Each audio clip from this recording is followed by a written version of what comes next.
I thought I was searching for a cure, but the plaza had been waiting, its lanterns still lit. Every step felt like a question I was too afraid to ask. The plaza answered with silence. I touched the smallest thing alive.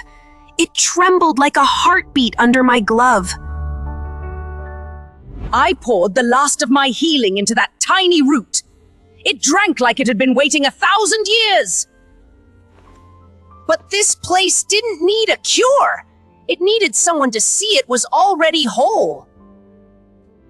I followed the light through an arch I'd walked past 100 times. This time it felt like a doorway. The walls whispered with marks I hadn't noticed. A pattern, like a signature left by someone who cared. I found an old friend waiting on a pedestal. Dusty, forgotten, but not broken. I cradled it like a promise.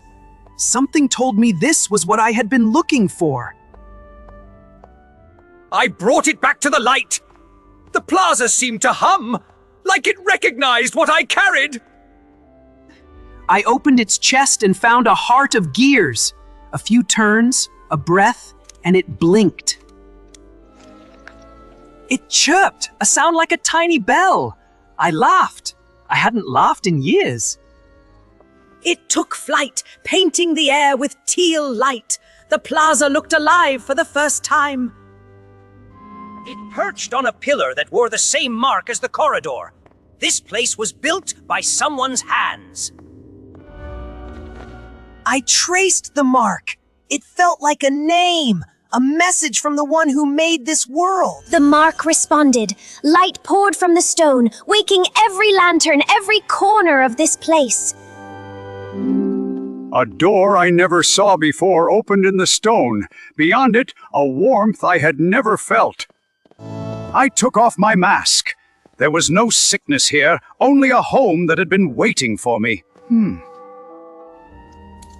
I mended its wing, and it leaned into my hand. I knew I belonged here. I had searched every corner of the world for a cure, but I found a home instead. I lit a lantern for the one who built this place. Thank you for leaving the light on. I stepped back into the plaza, not as a healer, but as someone who had finally found their home.